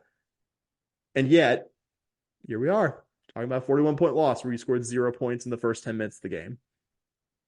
Yeah, I think what makes it even more frustrating, what adds even another... Tell me. I didn't think there was another layer I was forgetting, so please tell me. Oh, well, I know you know this layer because you mentioned it to me before, but I mean, the other layer is just that West Virginia, the team that just crushed Houston like that, is coached by Mark Kellogg, who had spent the last, I believe, 7 years as the head coach of Stephen F. Austin. Just absolutely turned the Lady Jacks into an absolute powerhouse. The guy is, from Texas his whole life, pretty much. Went to school in Texas, had mostly coached in Texas. He was at SFA. You were in the Big 12. You're in state. You got this guy who's just absolute phenom, and instead of maybe making a move to try to get him hired over the last couple of years, you decided to give your coach year 10 with 0 NCAA tournament appearances. Maybe losing by 41 is what we deserved, given some of the choices definitely around the women's basketball program right now. And I don't know, maybe more, like, because Mark Kellogg was in a good spot there. Maybe he was holding out for a place that resources women's basketball better in a situation like West Virginia, where he's walking into a team that went to the NCAA tournament last year versus U of H, where it would have been, I think, generously some level of rebuild, and maybe West Virginia program that supports it better institutionally. But yeah, like you said, just in the abstract, hard to see a guy who was in your region doing so well. It wasn't like his last couple of years he caught lightning in a bottle. Was pretty consistently excellent at SFA after being consistently excellent at the Division II level. Like, prior to that, like, the guy's been a winner at every single level, and we kept our coach for a 10th year because we think he's a swell guy, which he is. But, like, God, at a certain point, the wins and losses have to mean something here, right? Yeah. So the Cougars followed it up with another loss. This one at home to Oklahoma, 71-65. It wasn't disappointing in the deficit, I guess, the way that the West Virginia was. It was disappointing in the terms of a missed opportunity, because getting Oklahoma at home, a good, not great Sooner team, with the game being in Houston, this represented one of Houston's better chances at a win on their Big 12 schedule, and they weren't able to get it. Sooners jumped out to a pretty decent lead right away. Houston battled back. It was back and forth in the second quarter. It was a 1-point Oklahoma lead at halftime. But despite it only being a 1-point lead at halftime, Houston never was tied or led in the second half, because the Sooners jumped out right away in the second half as well, took the lead, and this time they were able to really just hold Houston at arm's length and never let them get all the way back in it.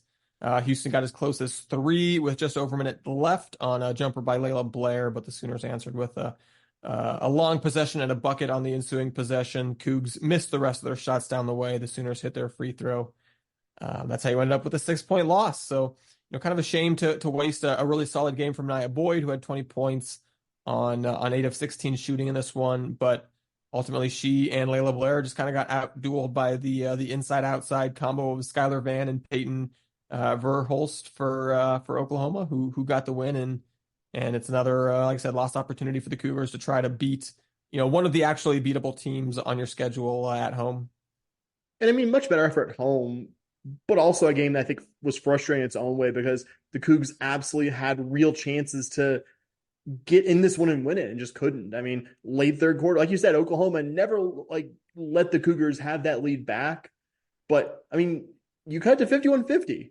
Then Oklahoma goes on a 7-0 run, gets U of H out of arm's reach. U of H is able to cut to 3 with 3 minutes left, plenty of time in this one, and then you go almost 2 minutes without scoring. OU makes a couple of baskets, and that's really all she wrote. And I'm happy the team was in this because we just got done talking about a game where the team decidedly was not in the game, even in a losing effort. This was better than a lot of, I think, what we've seen from this team in Big 12 contests, win or lose. But I mean, it also hurts to come so close. I mean, it doesn't change the season, but even as bad as the West Virginia game was, if the Cougars won this one, Dustin, it would have been certainly this team's best win this year, right?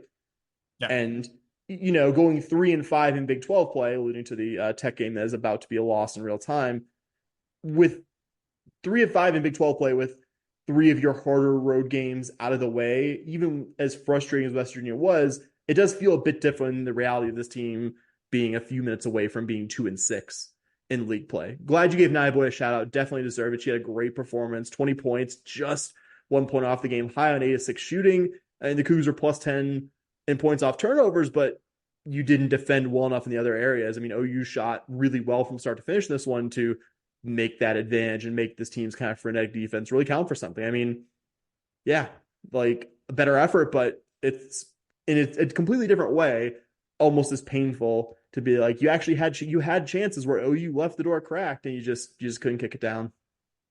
Yeah, and kind of like you mentioned, the Cougs currently down 21 points with 2 minutes to go in the fourth quarter. It's Texas Tech's about to lose to the Red Raiders for a second time, and But a 5-minute scoring, 5-minute scoring drought. Yeah, four points in the fourth quarter with 2:06 to go to take a game that they were already losing and put it well and truly in blowout territory against a Texas Tech team that beat Houston in the Fertitta Center, about to blow them out in the United Supermarkets Arena. And this is a Texas Tech team, not one of the better teams in the conference. They're 2-4 against everybody else in Big 12 play besides Houston. Double-digit losses to Oklahoma State, Oklahoma, and BYU. Not great teams. So to just ultimately, that you're going to lose 2 games to Texas Tech by probably a final margin of. Right now, the combined margin is about 29 points through. He didn't compete in either, really. Yeah, I mean, yeah, you kind of made it close at the end, but we're out of the game from the first quarter at home, and then just we're just got run away from in Lubbock. So not a great look for a Cougar program that is struggling to keep up with the rest of the Big 12 clearly. Yeah. Their best chance at getting a couple wins though is coming right up because the other 2 teams to join the Big 12 from the American Athletic Conference are struggling even more than Houston in Big 12 play, amazingly enough. And the Cougars get both of those teams for their next 2 games. They'll be at UCF on Saturday afternoon in Orlando. Definitely one of the more theoretically winnable road games the rest of the way for the Cougars as UCF finds itself 0-7 in Big 12 play. The only teams in the Big 12 without at least 2 conference wins are UCF and Cincinnati. UCF is 0-7, Cincinnati is 1-5, and their 1 win is against UCF.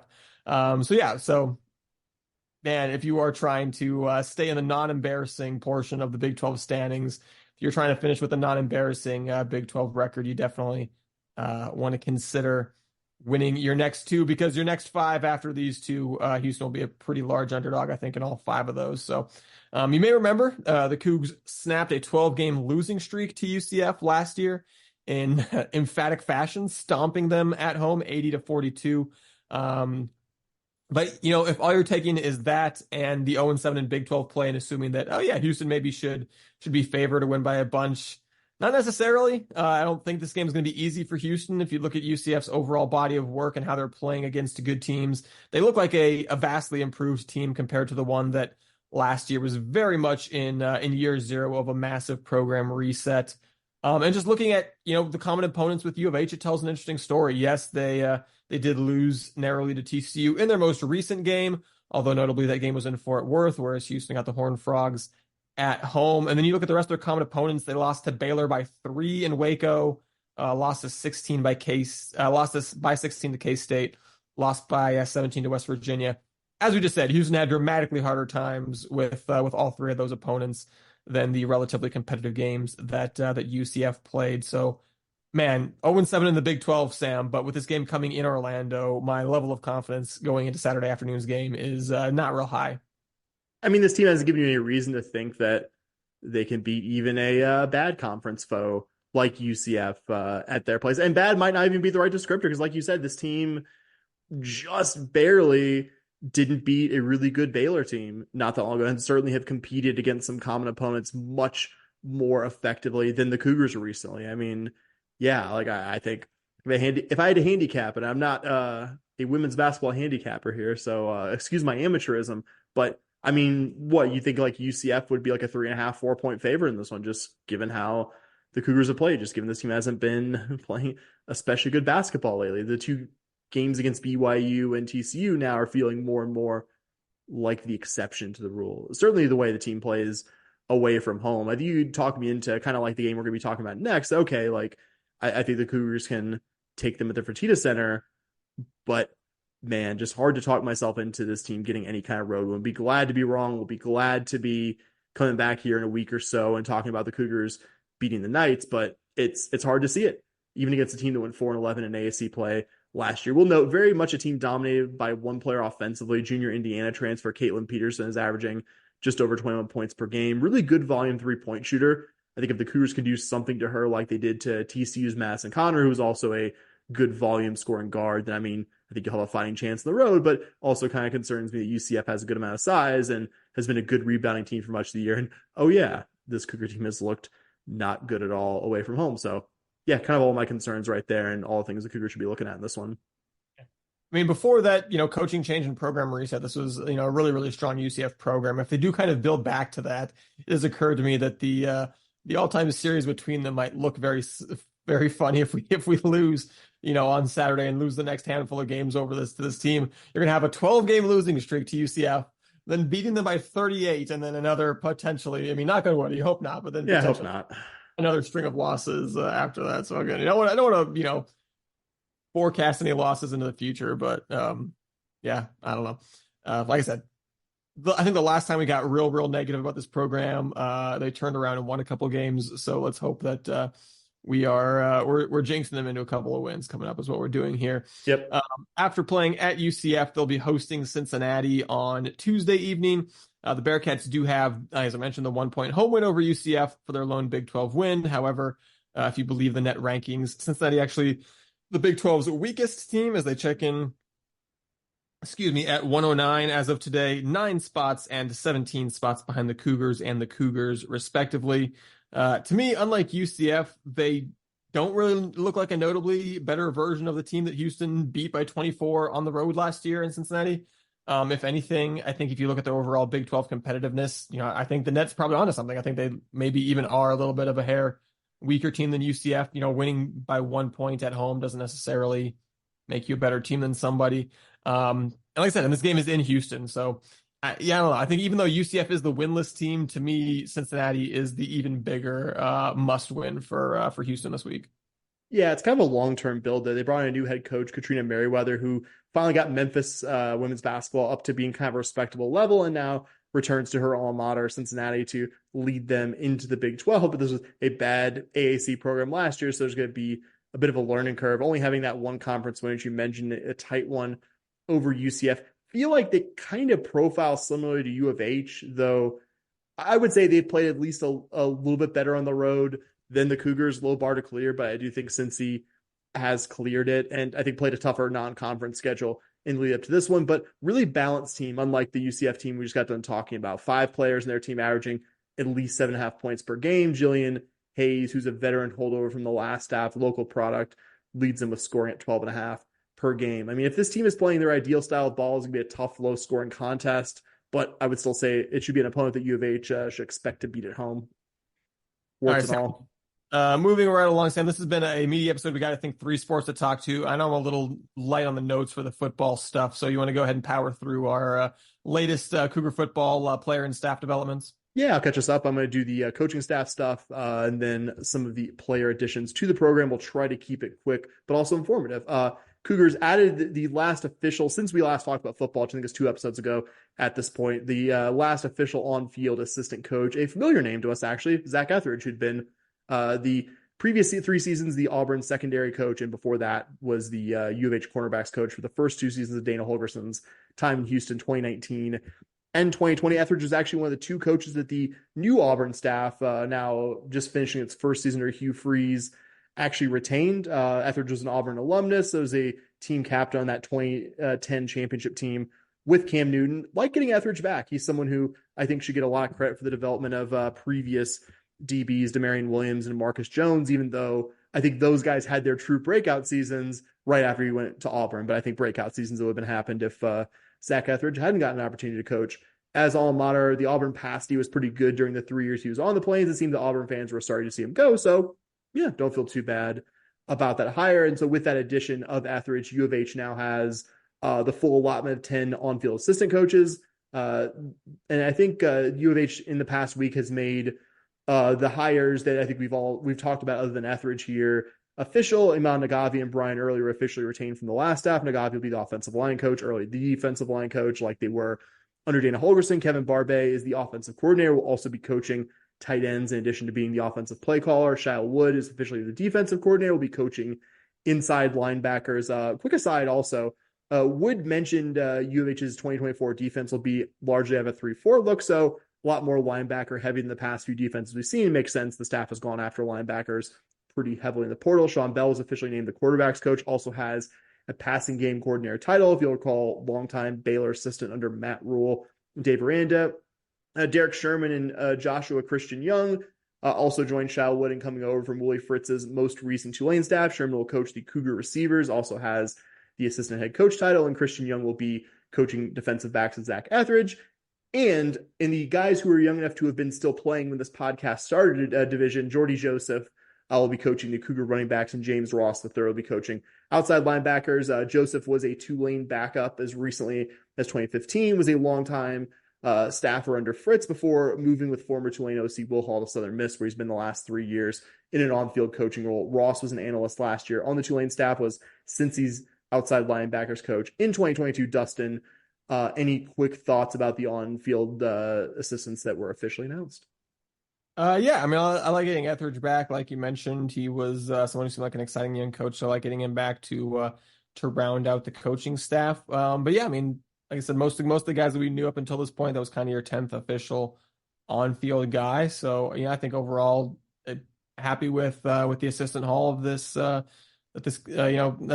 Coach Willie Fritz was able to bring in, and I think getting me more and more excited, especially with some of the transfers coming in and the overall ability, like we said, to knock on wood continually. Seem to be able to keep guys, not too many guys to the portal. So I think bodes well for the future of this program.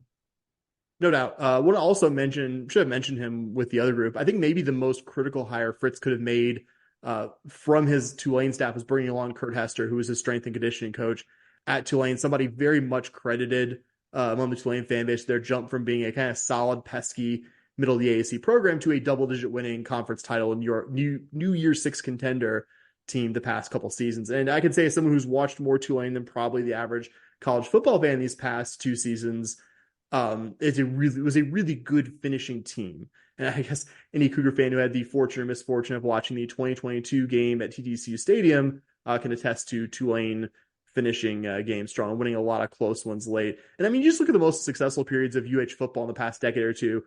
Those teams had a notable strength and conditioning coach. That guy was Larry Jackson during the late Bryles in Sumlin years, Yancey McKnight during the Herman years, and even across UH sports. I mean, longtime UH men's basketball strength coach Alan Bishop has become, I think, has been a huge part of that program, taking a step up from fine program to serious national contender here in the last 7 years. Hester was also the strength coach at Louisiana Tech during, I think, their most consistently successful run, certainly this century, maybe in modern history under Skip Holtz. And when the Willie Fritz hire was announced, with all respect to the many other talented people who come along with him, if you'd given me my top 2 choices of guys come over from Tulane, it would have been Hester and Shyle Wood as kind of 1A, 1B. So a big hire that I'm very excited about, if you could not tell from the way I described it. If you don't have anything to add to that, Dustin, I will briefly go through the comings and goings on the staff. I want to start with the one outgoing, a pretty notable and interior defensive lineman, Jamar Caldwell, who entered the portal shortly after the new staff started being announced. I think probably it was during that period that early we weren't sure he wasn't going to be on the new staff, officially committed to the Oregon Ducks the Friday before last. Caldwell kept his recruitment pretty quiet, and I think of all the outgoing players, he was the one I had my eye on the most in no small part because, I mean, he was the highest rated U of H guy in the portal, was a bona fide all Big 12 player last season. And I don't think you need to fully take off the Cougar red glasses to understand the move. Caldwell's getting a chance here to play his final college season for an Oregon program that definitely clears the bar of being in that, new 12 team expanded playoff next year. And I mean, on a more individual level, this is also a situation where, I mean, this guy could be playing a lot of snaps for a really good Oregon defense. I mean, he was a really good player here. It's easy to forget with the defense being not the best on the whole last year that he was a really good player. To combine the size of your classic, like massive space eating interior guy in a 3-man front with like occasional ability like Ed Oliver to crash the pocket, like really impressive stuff. I mean, this is a guy along with Nelson Caesar who made a good Longhorn offensive line miserable when they faced him back in October. So I think understand why he's going, wishing the best of luck. Really wish he was on our defensive line going forward. And just really quick, some guys who will be going into the Cougar program. Tegan Wilk, a multi-year starting defensive back at ECU guy. I'm pretty excited about. Actually forced a fumble during the 2021 game when the Cougars played. Hershey McLaurin, was a starter for much of this season in West Virginia and also played a fair amount the season before last. Can kind of, I would say is probably like a safety linebacker hybrid type guy. Was a JUCO all-conference guy as well. And also, last but not least, Quindario Lee, a big space-eating interior defensive lineman at Central Michigan, guy who was, I think, second on his team despite being an interior guy in tackles for loss and sacks. So excited to have him join that group with Brian Early, and just generally excited about what the Cougars have done with the defensive line, especially the interior positions, even acknowledging that Josie Wonkwo and Jamar Caldwell leaving are bigger losses. So try to get through that auctioneer style, Dustin. That is all I have in terms of football stuff. If you have any further football thoughts, put them here. Otherwise, I think we got a couple sports to talk about. No, let's jump into a couple of Cougar season previews. We're going to start with the Cougar swimming and diving program. The Cougars, competed during the fall. They actually had a couple weekends ago their first spring event as well, but kind of getting into the meat of their spring schedule. So we're going to kind of circle back to where they're at and what we're looking at here. The Cougars, you may remember, won their 7th consecutive American Athletic Conference title last year, including each of the past 2 seasons under current head coach Tanika Jamison. And I've got some bad news. I'm going to go ahead and go ahead and get it out of the way right away up front. Houston's not going to win a conference title this year. I'm just going to go ahead and save I know I'm being a little dramatic, but unfortunately the program in Austin, just an absolute powerhouse. They were runners up at last year's NCAA championships. They won every event but one at last year's Big 12 championships. They're just plainly in a different ballpark than the rest of the conference. And that's okay. Houston will be competing for best of the rest this year, but I think they have all the pieces and all the, kind of pieces in place to be really competitive in the Big 12.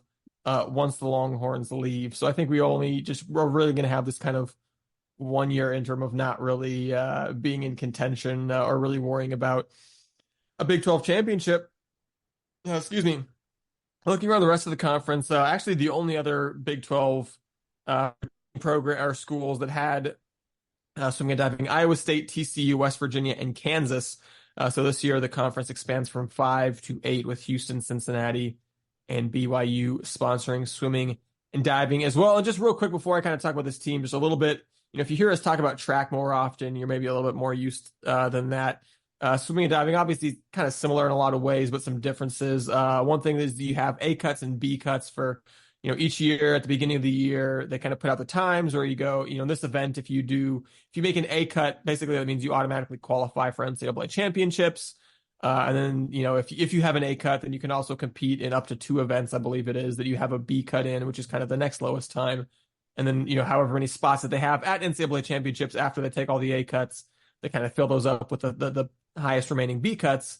And then that's for all the swimming events. And then for the diving events, it's more kind of similar to track where you have like, a bunch of people qualify for diving zones. And then you have, which is kind of, similar to like outdoor track and field when you do prelims with the top divers from diving zones and each of the 3 diving events advancing to NCAA championships. And unfortunately, Houston last year, really the only bummer was that they didn't get anybody to NCAA championships last year. The year before they had gotten a diver. The year before that they got a diver and a couple swimmers. So I think in terms of setting goals for this team to shoot for the rest of the year, Like I said, I think it's trying to be the kind of the best of the rest in the Big 12, and then ideally, I'd like to hope that Houston can get a couple of athletes qualified for nationals this year.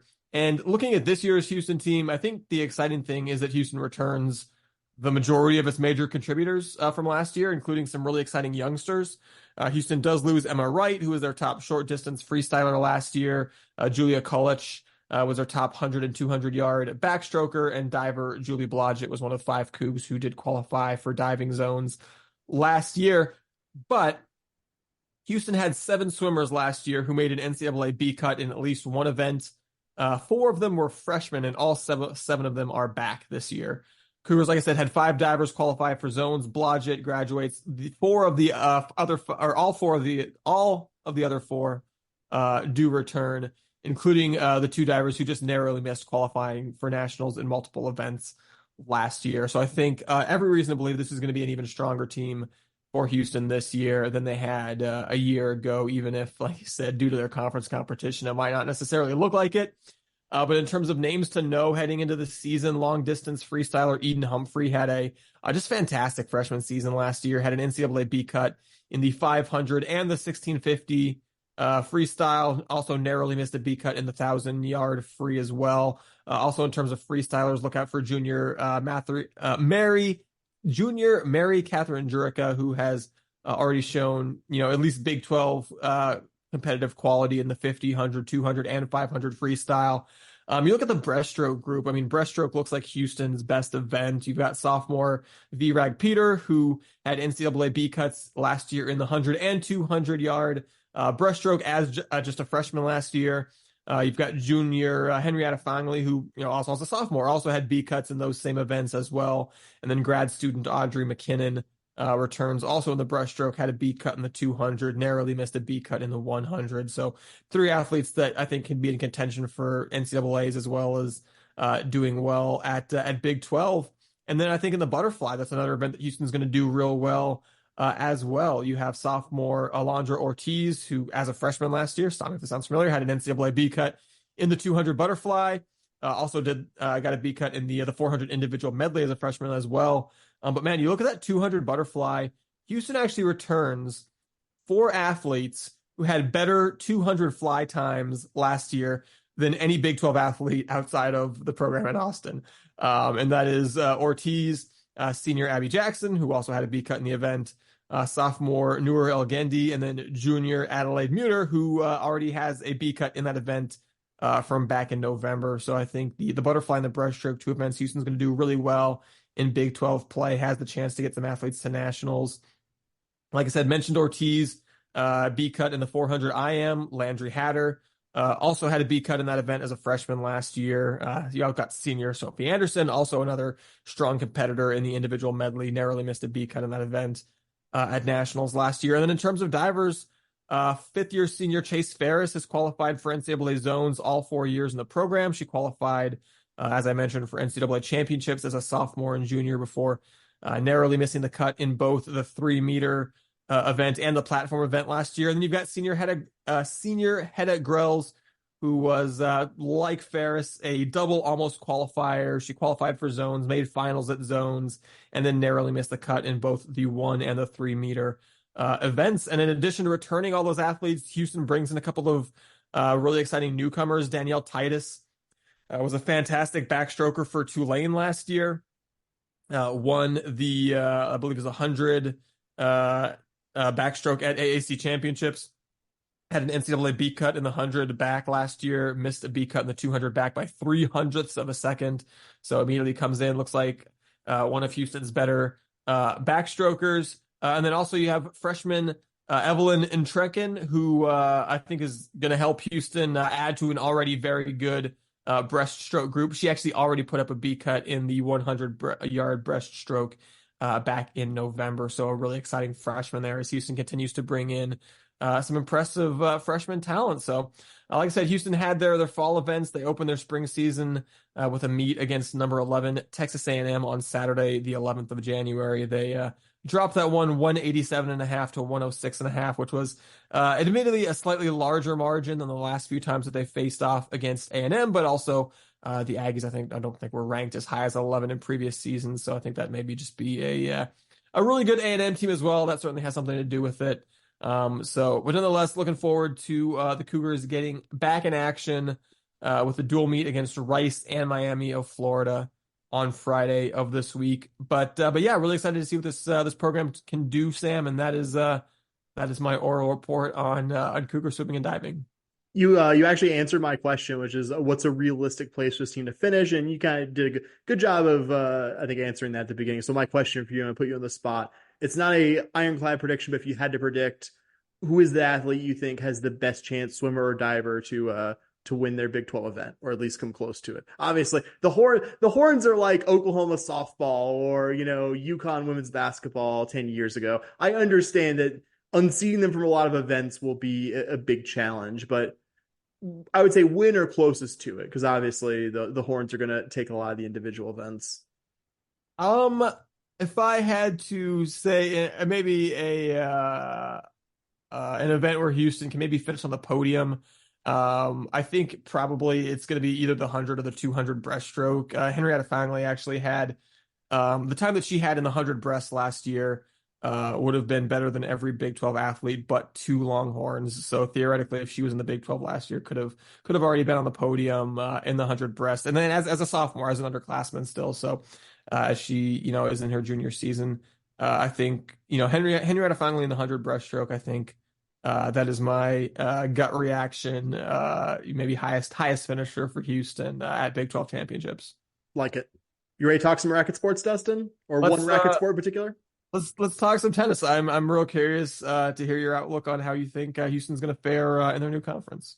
Yeah, it was interesting to dive in on this team. Will be a bit of a challenge in this first year, which you probably, I think, could have imagined, but also not devoid of reasons for optimism. Certainly, as I looked at the individuals on this team and what fifth year head coach Helena Bezovic has returning. She came to the Cougs after a fairly successful 4-year stint at McNeese State in the same position. We'll also note that her assistant, Georgia Pazan, is a U of H tennis alum and former multi-time All-Conference USA selection for the Cougars. Kind of the recent history for this team is they were solidly in the middle of the AAC, never the worst team or that close to it, but also generally struggled head-to-head against the upper echelon AAC programs, your USFs, your UCFs, Tulsa, sometimes Tulane, but not consistently Tulane. And whenever in out of conference, you would face the bigger and better teams in U of H's footprint. Usually those were 7-0, 6-1 kinds of losses. But it's an experienced team that Bezovic has returning here, none more so than senior Laura Salzane, who was an AAC All-Conference selection last season. It's consistently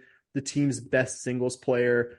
During that season at the Big 12 Individual Championships back in November, Salzane picked up a singles win against a Baylor opponent. She was also a part of 2 doubles wins with her teammate Maria Jemashkevich before losing against the eventual doubles champions from Texas Tech. I mean, something that really stood out to me about her 2023 season was she was always the most competitive individual whenever the Cougs played higher level opponents. She won her singles match against an always good Rice program, was part of a winning doubles pairings against USF and Rice, who are two of the better teams you saw the entirety of last season. So she's an exciting individual to talk about. But I mean, you could also make a good argument for sophomore Sophia Skoten as your top returner, certainly one of your top returners. She had a really nice freshman season for the Cougs. Not a coincidence that when those two were paired up in doubles in the latter stages of last season, they were quite successful. That was your pairing that got that doubles win against USF and Rice, which I mentioned a moment ago, with Salzane arguably against one of last year's toughest opponents, number 36 FIU.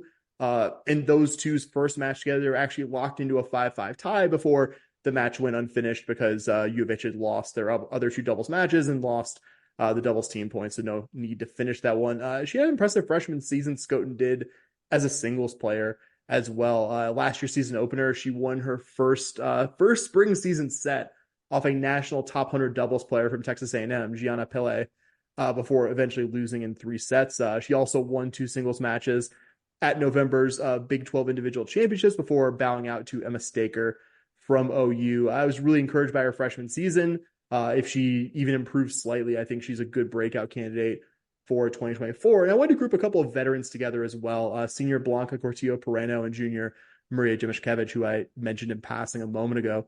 Cortillo Pereno was Starting last year as Laura Sasane's doubles partner, had a total of 12 singles and doubles wins for that spring season. And going back a ways, actually, in her career, she led the team in her freshman season, along with the now departed Azul Pedamonte in singles wins that season as well. Jemishkevich had a really strong freshman season in 2022. She led the Cougars in singles wins, was named to the American All-Conference team for that season, took a bit of a step back last year, but I mentioned it earlier, she was part of the Cougars' best performing doubles tandem at the Big 12 individual championships with Slazane, so maybe a bounce back of a junior season, something to watch there for her. I wanted to also mention Cougar Tennis's lone freshman, Nina Skoric from Paris. That's Paris, France, not Paris, Texas, if you wanted a clarification. Not a ton out there I could easily find out about her junior career. Did win 2 singles matches at Big 12 individual championships, which caught my eye for someone who probably hadn't competed against college competition at any point prior to that one. So nice start to her career there. I'm sure she'll get plenty of chances to compete in the spring season. I found a really good highlight video of her. Really, you could probably say this about most college Division I college level tennis players, but had a really, really nice compact swing. Just no wasted movement. It's sport agnostic, Dustin. Find a highlight video. You can find ways to make yourself impressive if you're a halfway decent junior. But I thought she looked really good in the 3-minute cut that I saw. And someone like, I think it's because you have to bring so many athletes to a team tennis competition, you're inevitably going to see Nina Skoric and what she looks like against Big 12 competition this season. So that's really the individuals. As you can imagine, like all the intercollegiate sports we talk about here, the Cougars are now moving to a league that's a much tougher level of competition, top to bottom, even though the AAC had some good tennis programs. Oklahoma State's the preseason pick to win the league. Last year's champs, UT Austin, were picked second. Fellow newcomer UCF is unsurprisingly near the top at 4th, only behind OSU and the 2 departing SEC schools. U of H was 14th out of 14 teams, directly behind fellow newcomer Cincinnati in 13th, and K-State, Iowa State, and West Virginia in 10th, 11th, and 12th. I think the biggest reason the Cougars were picked 14th is just the conference schedule breaks so that preseason Big 12 teams 11 through 13, Dustin, unfortunately, are all road matches. The Cougars do get number 10 K-State and number 9 BYU from the preseason poll at the friendly confines of the Barbara Winston Tennis Center. But the 14th out of 14th, I think, isn't just remarking that U of H is probably one of the worst 2 or 3 tennis programs in this league, just based on historic performance, but also the schedule just doesn't necessarily really break this team's way. Cougs will open their season this coming Sunday, 11 a.m. exactly at home against Ooh La La at the Barbara Winston Tennis Center. Last season, the Raging Cajuns were 8-12 overall and lost to this Cougar team 4-1 in Lafayette. They'll have a week off after that before their first road trip of the season. The Cougars will go up 45 to the Metroplex to take on North Texas. Big 12 play does not start until February 29th. Shout out Leap Day there at home against a good Texas Tech team that should be around the top of the league standings. After that, the Cougs will host BYU, which is one of the more winnable, not necessarily an easy conference matchup, and then go on the road for the first time in conference play on March 8th. Cougs will also host both of the departing SEC schools, UT Austin and OU on March 15th and 17th, respectively. Like I said earlier, would have preferred some of those home matches come against the more winnable opponents, but that's just kind of the way the conference schedule shook out. But I think I'm still excited to see a pretty experienced group, to see these young women test themselves against a higher level of conference competition, maybe prove the various tennis doubters wrong, Dustin. Yeah, I'm real curious to see what this program does this year and going forward, certainly because you're going to have to start recruiting or doing something at a different level than you've been doing it to be competitive, that's not even just for the 2 programs that are leaving, but just with really everybody. But, I think one of the things that's really interesting, though, is, when Houston was in the American, they didn't have really like regular season standings. Like Houston would play most of their, a match against most of the kind of nearby AAC schools most years. But I guess just with tennis being such a small revenue sport, they weren't going to force Houston tennis to go, fly to East Carolina or vice versa. So actually seeing a schedule for tennis where you've got I think it's a game. I think it's a match against every team, right? I believe in Big 12 play. I believe so. Yeah, I believe it gets that wrong. Yeah. So I just think that's cool. And, for this program to be getting more feedback. Because I remember, before it's like all year, you're just like, well, I don't know how good we are. because it's hard to really find tennis rankings beyond maybe like a top 25. So every year it's just like, well, I guess we'll see how good we are, and then also you get the conference tournament, and then that's it. So I think for Houston to actually get more of to actually have something looking like a regular sports kind of conference schedule where you play everybody for a match. Yeah, you'll find out. Maybe Houston is the 14th best out of 14 teams, but I think there's a couple other programs that weren't a whole lot better than Houston last year. So excited to see Houston get to compete in Big 12 play, and like I said, just really to have conference competition. Kind of feels like other sports, you're kind of joining the Big 12 from the American. In tennis, it almost feels like you're joining the Big 12 from being a conference independent. So excited to see Houston kind of develop a conference identity in the sport. Yeah, like we had shared a conference in Cincinnati almost a decade, and I think we had one head-to-head tennis matchup with them the entire time that we shared a conference, and they sponsored the same sport as us. So yeah, like you said, fully agree. It feels like more of an actually playing a league schedule versus kind of the quasi-league schedule of the American one. So that's all I got in tennis, and I think that is all we have on Cougar Sports this week, bud. We did it in under 2 hours. Go us. I've been sitting here in my chair for over 2 hours, but the actual recording is going to be a little bit less than 2 hours. So I think that counts. It's under 2 hours for the listener, and that ultimately is what matters. So on our way out, just going to say to our listeners, thank you so much for listening to the podcast. If you are supporting us on Patreon, that is incredibly generous of you. That is not taken for granted for a second by Sam or myself. We very much appreciate that. And we'll just encourage you, if you like the Scott Horn podcast, you listen to us on a regular basis, you feel like you can afford $5 a month, we'd love for you to go to patreon.com/SH podcast, where you can sign up to get that good mojo, get that good juju, get that good, there was another karma, was the word I was looking for as I was struggling. Vibrations. Good vibrations, as the Beach Boys would have us picking up. And also, like, as we mentioned before, you're going to get some bonus content that we put out for our for our patrons as well. You can get in contact with us, emailing us, shpodcast@gmail.com, tweeting at us at shpodcast. Sam, I believe 2 days in a row now, I have done a post on Blue Sky, so don't watch out. Don't stop me now. Woo! That's my goal. One post a day on Blue Sky at podcast.bsky.social. As previously mentioned, 100% chance if you follow us on there that we will follow you back. So be sure to do that. That's it for us. If you made it all the way to the end, you're an absolute rock star. And as always, go Cougs.